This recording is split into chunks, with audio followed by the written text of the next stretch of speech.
Welcome to Go Fight Win, the show with all the high school football stories you love. On this week's episode, I'll speak with Paul Finebaum. No, he did not play high school sports, but he did cover some amazing athletes coming up through the ranks to become the media personality he is now. And he did get kicked by his high school gym coach. And he tells us all about that and everything in between. Plus some phenomenal high school football names that have been brought to my attention by you, our wonderful audience. And it's a burden. It's a burden on my shoulders. And now that I've seen these names, you've got to see them too. Also, on this episode, a reverse Connor Stallions, a team that may or may not have supplied its game plan to another team. Little Wally Butts and Bear Bryant going on, perhaps. And I know it's not high school football, but high school wrasslin here in the state of Georgia is off the chain. And this is the greatest high school wrestling tradition that I think exists in the entire country. So I'll dig deeper into that. It's time for Go Fight Win. Drum up the marching band. Let's go. Tell you what, just give the ball to Donnie Tug and let that turkey run.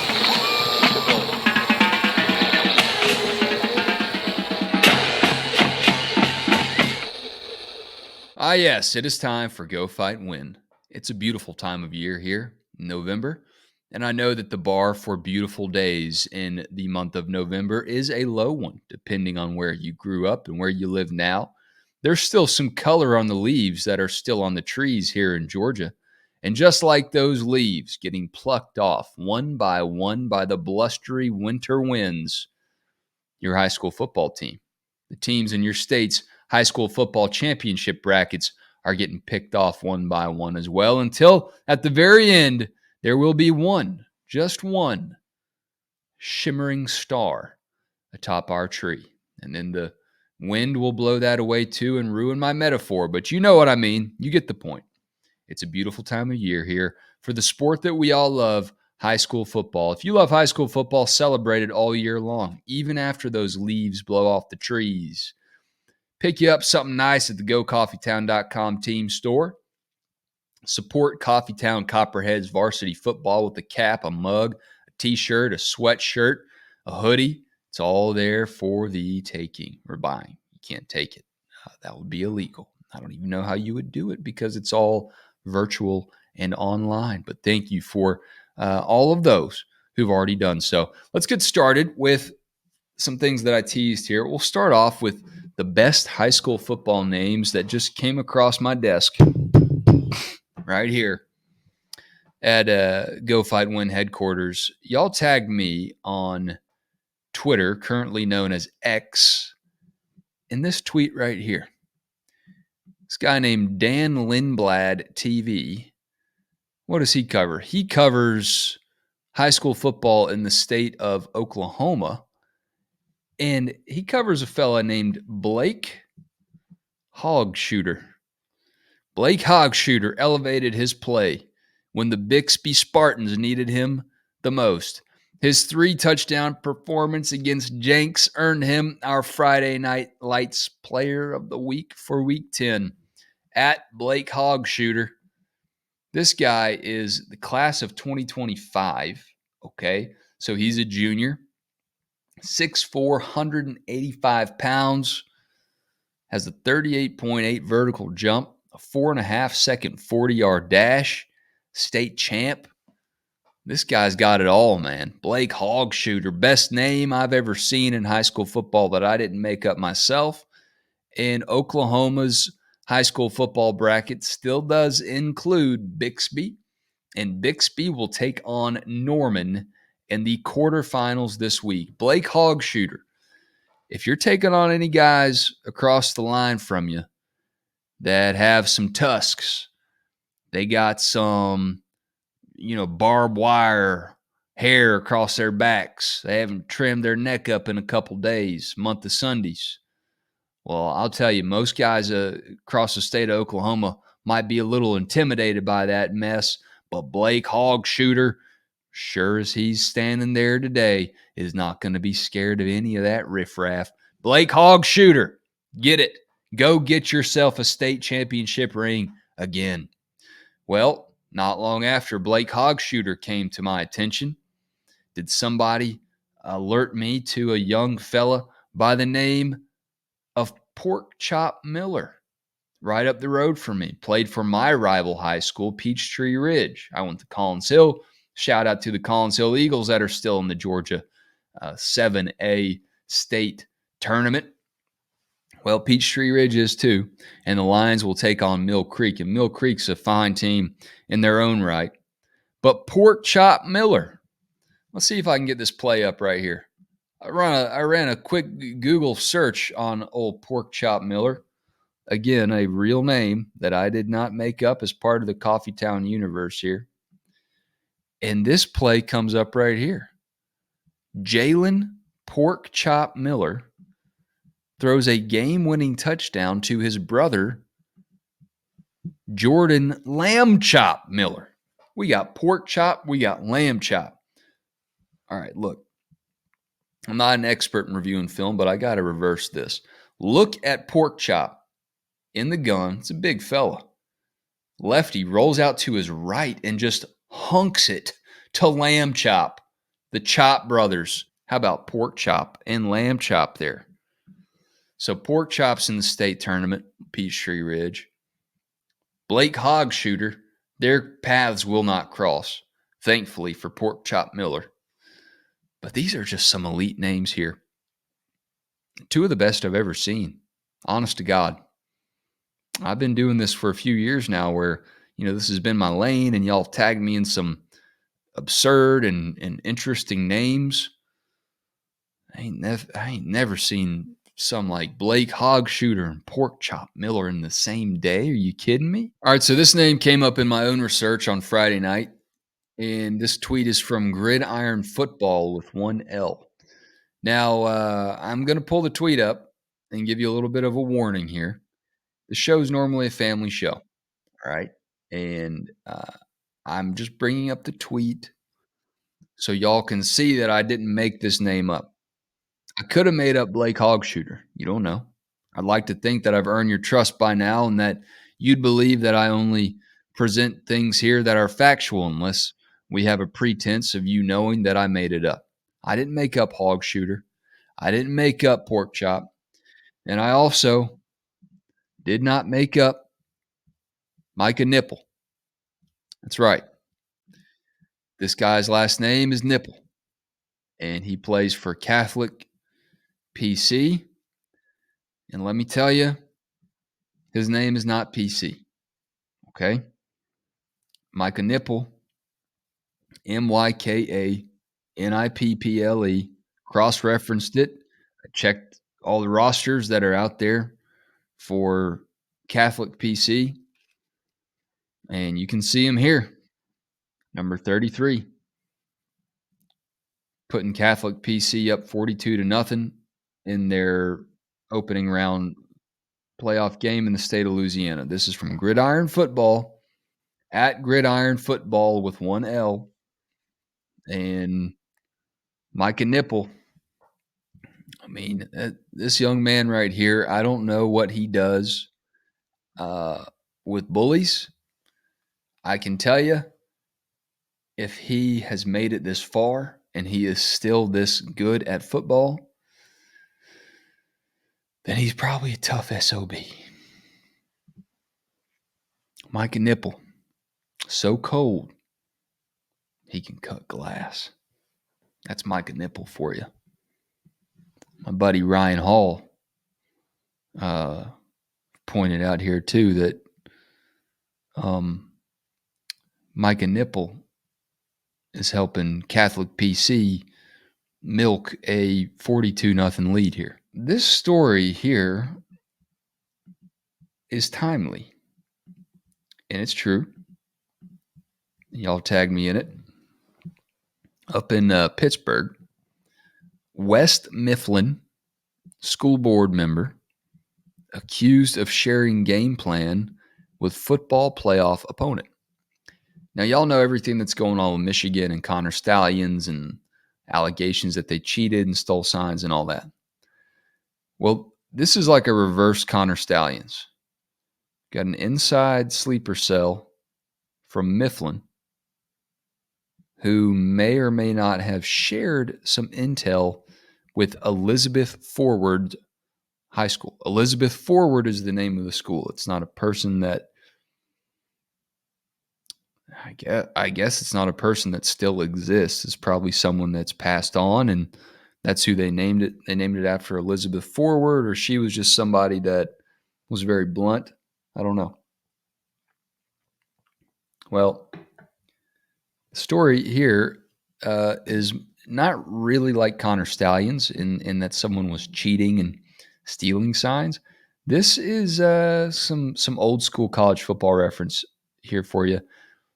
Wally Butts, the former Georgia coach, and at the time of this story, the AD of the Dogs, was accused of sharing game plan information with Bear Bryant before a game in the 60s. And it went to court. It was a big trial, big case, and still, making some waves. Seth Emerson just wrote a detailed piece about it for The Athletic. And this is kind of like that. It's got some flavors of that. What was the motivation? Butts' name was cleared. He was found innocent.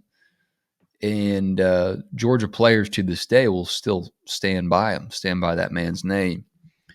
Well, Mike White here at the Pittsburgh Post-Gazette wrote about Mark Uhas, a school board member of the West Mifflin Area School District, who showed up to Elizabeth Forward's practice the week of their playoff game with West Mifflin. Well, guess what happened? West Mifflin didn't win. Elizabeth Forward had several turnovers and won 42-21. Well, here's where things get a little spicy. Head coach for West Mifflin, Rod Steele. What a great name that is. We're talking about good names. He accuses Uhas of purposely leaking West Mifflin's offensive game plan because of a, quote, personal vendetta against Steele, and because Uhas wants to see Steele removed as coach. Uhas was a volunteer assistant for Steele the past 4 seasons at West Mifflin, and Steele said he did not retain Uhas as a coach. Uhas says he resigned. Here's what Steele says. He's using his authority to come at me because he wants me gone. He doesn't want me to be successful, and he wants my job open. It's a personal vendetta against me because I got rid of him. Well, here's what actually happened. Uhas shows up at Elizabeth Forward's practice, unsolicited. That's the way the story goes. Elizabeth Forward head coach John DeMarco said there was a brief conversation. Uhas claims he didn't like DeMarco's attitude toward him, and Uhas got upset. The coach was arrogant when he found out who I was. He had an attitude, Uhas said. All I said was this, quote, when they run the Wildcat up your ass, I wish I could be here to see it. There was no playbook or anything like that. I mentioned the word Wildcat. Now, the Wildcat offense, if you're not familiar, it involves an offensive scheme where the quarterback doesn't take the snap. Someone else that's skilled enough to do it, like a running back, wide receiver, pork chop, they take the snap instead. Well, West Mifflin hadn't run the Wildcat all year, so that would be some pertinent information for Elizabeth Ford to find out. Well, why was Uhas at practice? He claims that he had a business client that was across the street, and he says it was stupid of him to show up at practice. Yeah, this don't pass the smell test for me. And not a lot of things in Pittsburgh do. And I've been there, just telling you, it doesn't, you're not going to pick up a lot of scented candles at the Yankee Candle Company that just say Pittsburgh on them. But this is remarkably smelly. Uhas just happens to show up at practice. just happens to get in an altercation and yell and cause a scene and then conveniently drop the most relevant information he could drop at the practice. Well, Coach Steele said the issue is now in the hands of West Mifflin Superintendent Jeffrey Souls, and he has no hard feelings against Elizabeth Forward or Coach DeMarco. He says it's very unethical and very low of a guy who is an elected official who got votes from some parents of our players to go over and do what he did. That is an issue. Regardless of what happened with UHAS, we turned the ball over 5 times. 5 times, not 3. That was the difference in the game. All right, so a lot of things at work here. Does West Mifflin turn the ball over 5 times? Whether or not DeMarco and Elizabeth Forward know that they're running the Wildcat, maybe they do. Maybe they do. But maybe they only turn it over 4 times. Maybe they only turn it over 3. Maybe they don't turn it over at all. You can't prove a negative here. What we can prove is that UHAS should not have been at that practice. And there's a little something fishy going on here. So I'm going to keep an eye on this. And I'm going to let y'all know if anything else comes out of it. This has a 30 for 30 written all over it. You've got a story of a disgruntled parent. And these disgruntled parents are only getting worse, people. They're only getting worse. Look no further than your kid's little league team. You know the parent. You just thought of a specific parent when I said that. You know what's coming. God bless these coaches for putting up with this, because it's only getting worse. It's coming to high school. It's coming to college. This wasn't a parent who was complaining about playing time. This was a parent who allegedly tried to tank his own team. Spicy stuff up there in Pittsburgh. All right, last one. Not a high school football story. This is a high school wrasslin. Wrasslin, okay. I know we don't talk about it much on here, but look at this. Look at this and tell me it's not the coolest wrestling related. I don't mean like professional wrestling. I mean like on the mat, Greco-Roman style wrestling. Tell me this isn't the coolest wrestling thing you've ever seen. I wanted to make it to this so bad, but I could not get up to Rockmart, Georgia, hosting a round robin try match against Lafayette. Here in Georgia, it's pronounced Lafayette, and Cedartown and Rockmart. Look at this. This is from my guy, Rhubarb Brown. They got the mat outside. They got the string lights overhead. The whole ring surrounded by women and children. They got their coolers. They got their energy drinks. They got their other drinks. They got bags of Chick-fil-A. They got a food truck. I mean, would you not just die to spend an evening watching this and being in a community like this? You got every school represented. You got these wrestlers over here waiting for the other match to finish up.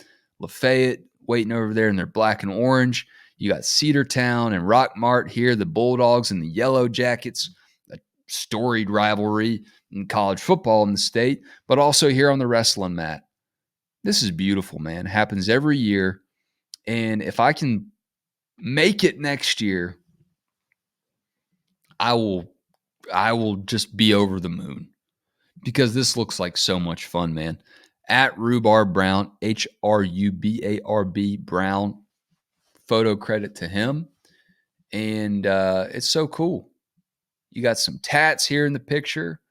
And this is just an amazing way to kick off the wrestling slate in the state of Georgia. It's a very proud, traditionally strong state for wrestling. It's no Iowa. It's no Oklahoma. But wrestling's a big deal here in Georgia, man. Don't doubt it. Here's another picture from last year that I'm pulling up. And if you're missing this because you're listening, just find Go Fight Win on YouTube This is under the lights here as the sun is going down. Rock Mart in Cedartown, right there in the town square, under the string lights on the mat. Beautiful, man. And as high school football winds down, look, share whatever kind of high school sports content you want to. There's certainly always going to be a high school football flavor to this show, even in February, even in March, whatever. We're going to keep it going. But this is the kind of stuff that I live for right here. This is the kind of stuff that keeps communities together, keeps people talking to people, real life people, and just getting out of the house and enjoying life, man. And that's ultimately what this show's all about. So thanks, Josh. Thank you for sharing that. And I hope that we can all make it. You know, if you're close to Georgia, let's go. Let's load up a van, load up a cooler, and let's go heckle some kids on the mat. Respectfully, of course. Next year for the Rock Mart Classic. I think that's what they call it. I didn't see a name. The Rock Mart Classic, under the lights. All right, coming up, a story shared with me about a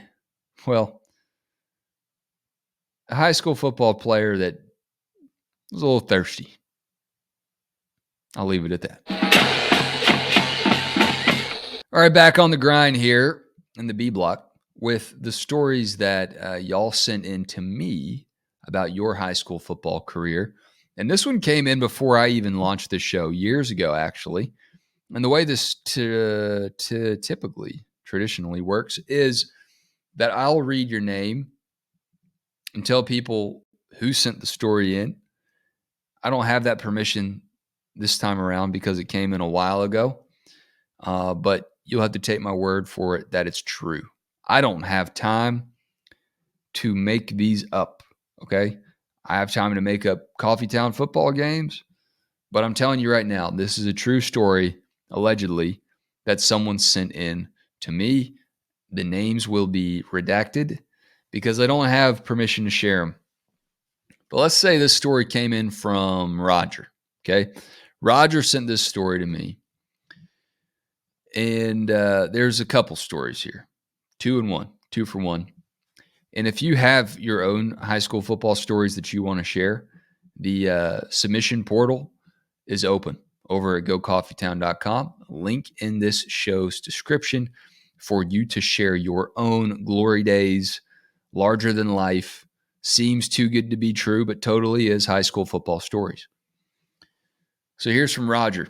When I was coaching our youngest son in football in Fayetteville, Arkansas, we had a really good team. We had a kid on the team named Bill, who was quite a character, very heavy, and a terrible athlete. We scored on a 70-yard play and then made the extra point. In Fayetteville, all kids must play one half offense and one half defense. I was attempting to hide Bill at left guard as my son was the center, and I knew he would take up Bill's slack. Anyway, the extra point is good, and the team runs off, and Bill walks off. As he's doing so, he pulls a 20-ounce Dr. Pepper out of his pants and starts drinking it while walking off the field. Alex and Charlie were bent over double. You got to really be trying to get that blood sugar on the right level to be sipping on Dr. P's during a game. And to just be smugglin in your jock strap. Whew. I don't know if I'd be angry at that if I were a coach or a teammate, or honestly just respect it. You are climbing to the top of my respect charts. Number 1 respect power rankings list is you. Guzzling down 20 ounces of Dr. P after a touchdown drive. Hydrating, son. Here's one more from this same fella here. He says, I played high school football in Georgia. My sophomore year, we had a kid transfer in named Malcolm Juno who played middle linebacker.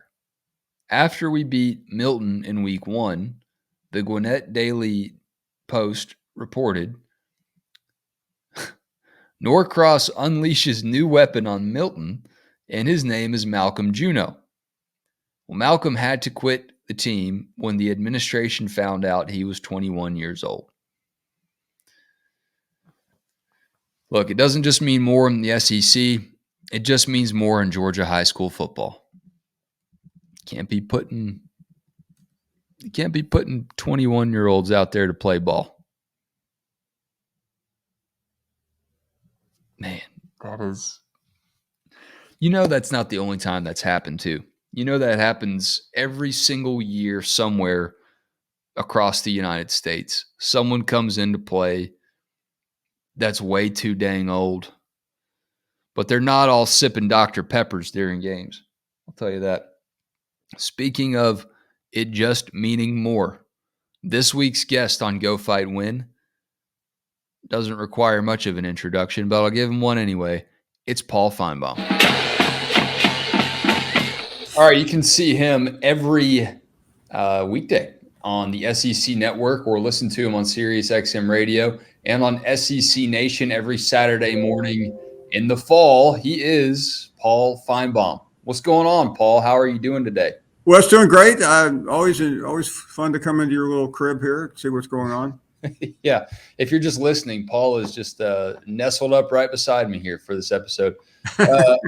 We like to just focus on great high school sports stories on this show here, Paul. And I'll take you out of the college athletics world for a few minutes here and let you walk down memory lane. You actually went to 2 different high schools. You started off at Christian Brothers, and I don't know if that's the name of a person or if it was a group of people. And then you hit the transfer portal and you went to White Station. Do I have that lined up? Yeah, it's interesting. Christian Brothers, it was run by a group of Catholic priests, and it was a school that wasn't far from where we lived, and it was a particularly good school, and my parents wanted me to have a good education. So my athletic career there was fairly short-lived. Wes, the very first, I think it was I was not particularly athletic at that age. I became a little better, and I'll tell you that story in a minute. But so we were having PE class, I think, on the first Monday of the year. And the coach was the head coach at Christian Brothers, a guy named Tom Nix, very famous coach, Hall of Famer, you know the drill, multiple state championships. And it was fairly tough. I was like there were some of my buddies were literally getting up and throwing up. And I was doing something, and he kind of walked over to me, and I guess he knew the names of everybody by then. Or maybe it was the second week, and I was doing push-ups or something, and I was struggling, and he started like kicking me. And nowadays I would have owned the high school, but back then you just did whatever they told you to do. And finally, he just said, "You're an absolute disgrace, Finebaum. I'm a complete disgrace." He said, and the CBHS had just lost the opening game to like a major rival, which was an upset. And he said, "You're as sorry as my football team." And he just walked away. Oh. And I've never, by the way, years later, after I started doing what I'm doing, I was back in town and ran into him and told him that story. And he was a very old man at the time. He died about 4 years ago. And he got the biggest kick out of it because literally, right? So that was, I was a fan, but I wasn't much of an athlete. And then I did leave. The reason I left, not to get too deep into the weeds here, but you got a better offer. Clearly, you had a better NIL deal.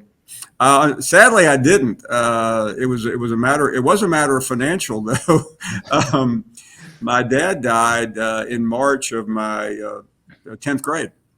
Suddenly, he was obviously a very young guy. He was in his 40s, and we went from being middle class to poor overnight.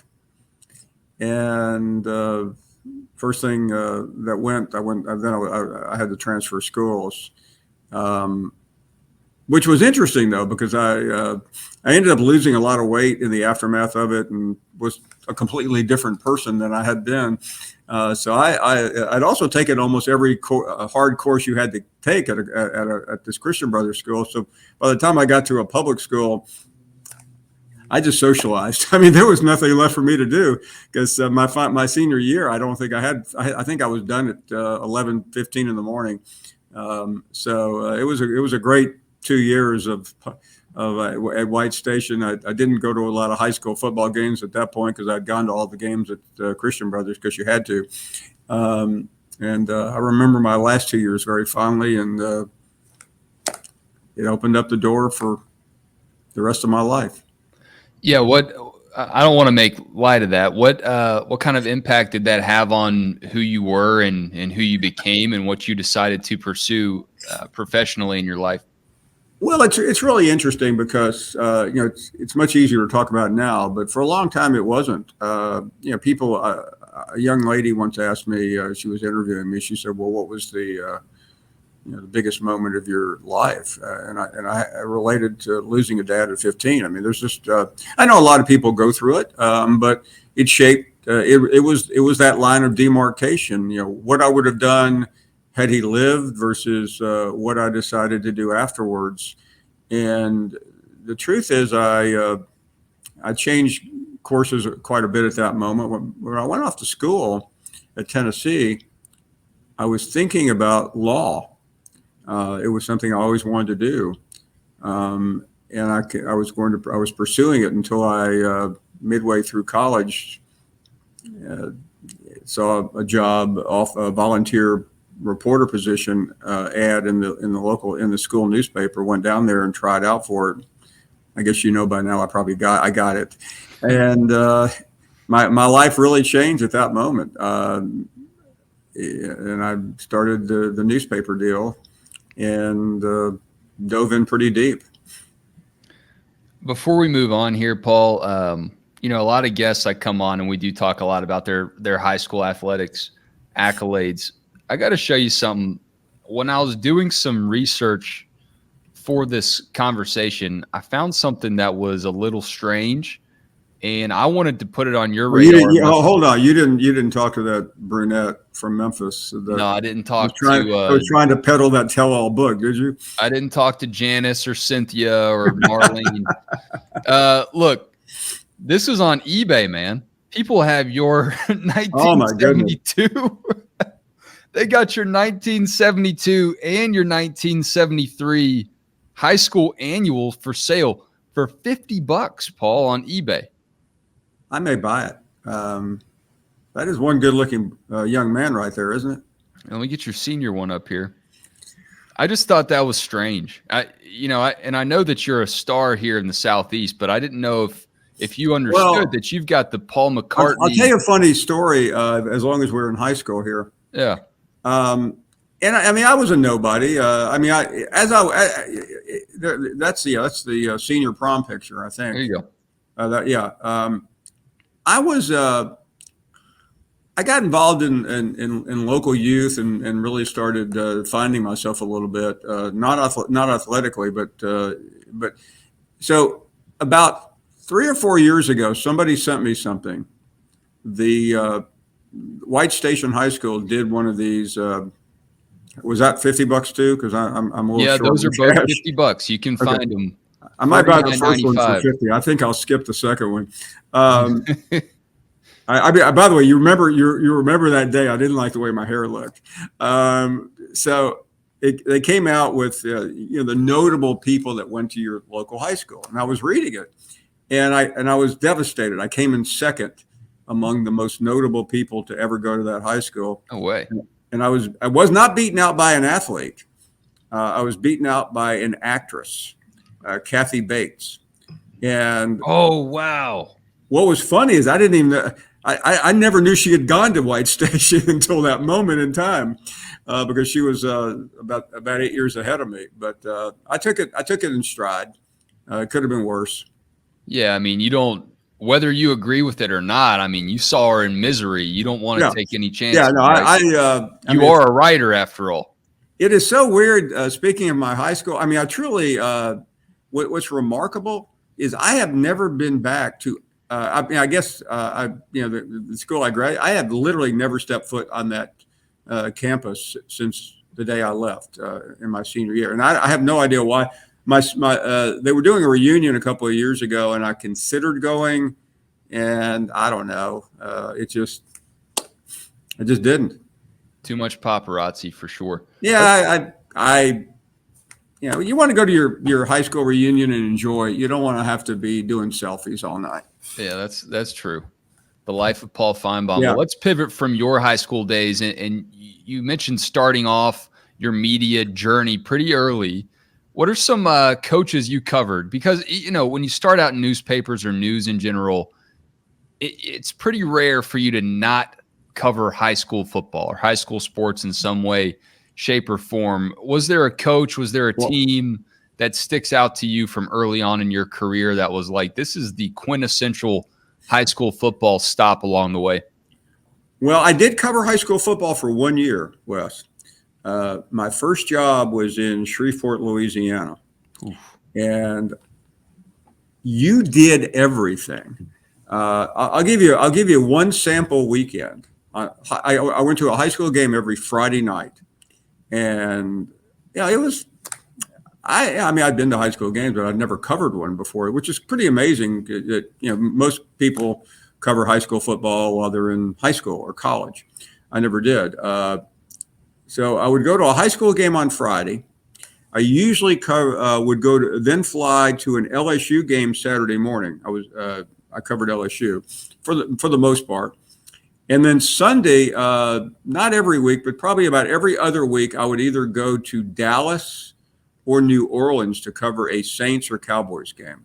And I have to tell you, I've never matched my first year. I've never quite matched that because, I mean, it was pretty amazing for a 22-year-old guy to be covering that type of repertoire. So it was, but probably the most interesting thing and coach you mentioned, I cherish it to this day, and a lot of people may not, maybe younger people won't recognize it, but anybody a little bit older will.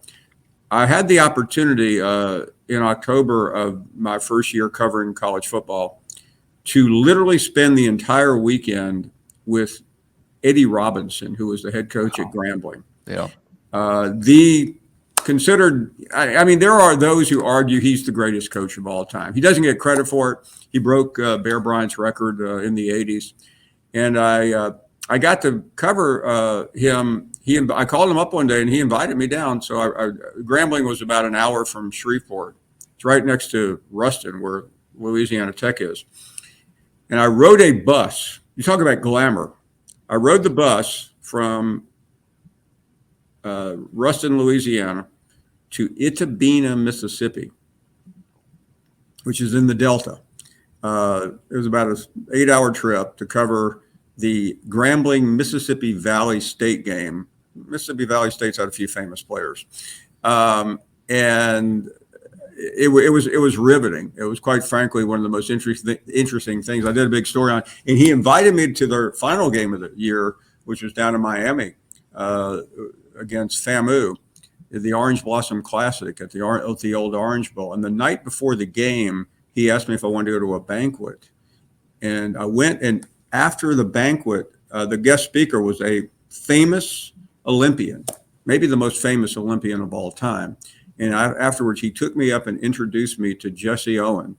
And I urge any young person to read about him, because what he overcame in his life growing up in Alabama, standing up and being awarded gold medals in 1936 in Berlin by Adolf Hitler. Yeah, truly one of the greatest stories, sports stories of all time. And do I have a picture of it? Of course not, because back then you didn't take pictures like that. That's incredible, man. Like you said, that never left you. I can imagine, and that's just, to me, I don't want to overemphasize it, but you never really know where some of these high school stories will take you. You look at it and you think, oh, it's just, high school ball. It's just little old football programs, but you never know who you're going to meet along the way. Paul, I appreciate your time, man. And you mentioned Shreveport. This kind of takes us full circle. The first guest I had on the show was Jacob Hester, who played for Evangel Christian. And I don't know if you covered that program, but they play some pretty good ball out there too, man. No, they've had quite a few people run through there. No, it was I think in some ways maybe that year, even though I was out of high school and college, was more impactful. But I remember high school for probably all the wrong reasons, not for athletic reasons. I was a fan of the local school, the local college, where I remember those memories. But I think because I went to two different high schools, it probably negated the normal feeling that a lot of your viewers and listeners have. Last one, just a quick kind of fastball for you here. It's easy to get caught up in high school rankings, and you hear, the guys like Arch Manning that come along, and you've seen a million of them by this point in your career. Who's the one guy that you really did hear making waves in football that you're maybe a little skeptical about, but by the time his college and maybe even pro career was done, you were like, that guy actually lived up to the hype? Yeah.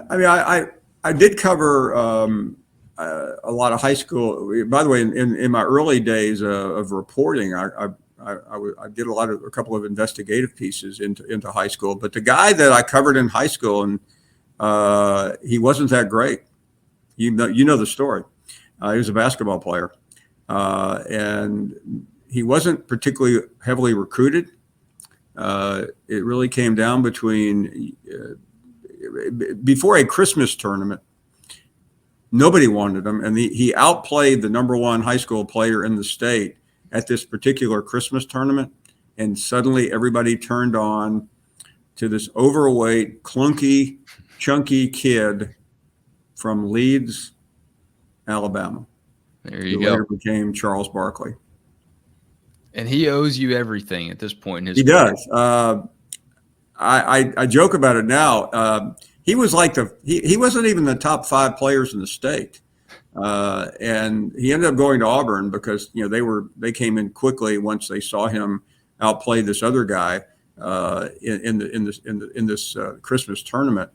My favorite Barkley memory, not to get way too off I covered Auburn basketball a little bit his freshman year, and there was a game in Houston. They were playing the Fly Slamma Jamma, I think was the famous Houston teams of the early 80s, which were in the national championship game a couple of times. And about midnight, I got a knock on my hotel room. I was staying at the same hotel as Auburn. And this is like 1982 or 83. And it was I think it was Domino's. It was a Domino's pizza delivery guy. And I said, "Excuse me." He said, "Yeah, I'm here to deliver a pizza." And then down the hall, I see Barkley open the door. He said, "Hey, down here." And I mean, you've heard those rumors. I saw it with my own eyes. Guy I like to eat. Paul, thank you so much, man. As I mentioned, every weekday on the SEC Network, 3:00 Eastern, and SEC Nation during football season. Did I miss anything? You didn't. I don't think I answered it. One question you asked me, but I had a blast. That's the way it goes, man. That's the way it goes. The best questions are the ones I didn't ask. Appreciate it, man. Thank you, Wes. Hey, Paul Finebaum, thank you so much. I know that you were not a high school sports standout like a lot of our guests are, but we don't hold that against you because this show is not just about high school sports athletes. It's primarily about high school sports stories. And did Paul Finebaum have some. Big fan of that guy and truly appreciate how he just looks out for people that are in the storytelling business, and he gives back to them. He doesn't have to come on here. He has really very little to gain from it other than just catching up with me. And even then, he's probably in the red. But I do appreciate it, and I appreciate y'all listening. New episodes of Go Fight Win drop every Thursday, and we're continuing to grow, continuing to build. Please hit like and subscribe. To help us do that, leave a comment, leave a rating, leave a review. And the most important thing you can do, above all that stuff in the cyber world, is just the word of mouth. Just tell people that you love while you're around the Thanksgiving dinner table next week. Tell them, man, if y'all like high school football, you saw what that knucklehead did over there in that game? Well, it's probably going to end up on Go Fight Win next week when I tell Wes about it. That's the kind of stuff we need. We need people that are out there in the real world supporting high school football and high school sports, caring for their own communities, and just having a touchstone. Something that's not too serious, something that makes you laugh, something that honestly, earnestly respects the culture and tradition of what high school sports has always been about. That's Go Fight Win, and I'm glad you're here. See you soon.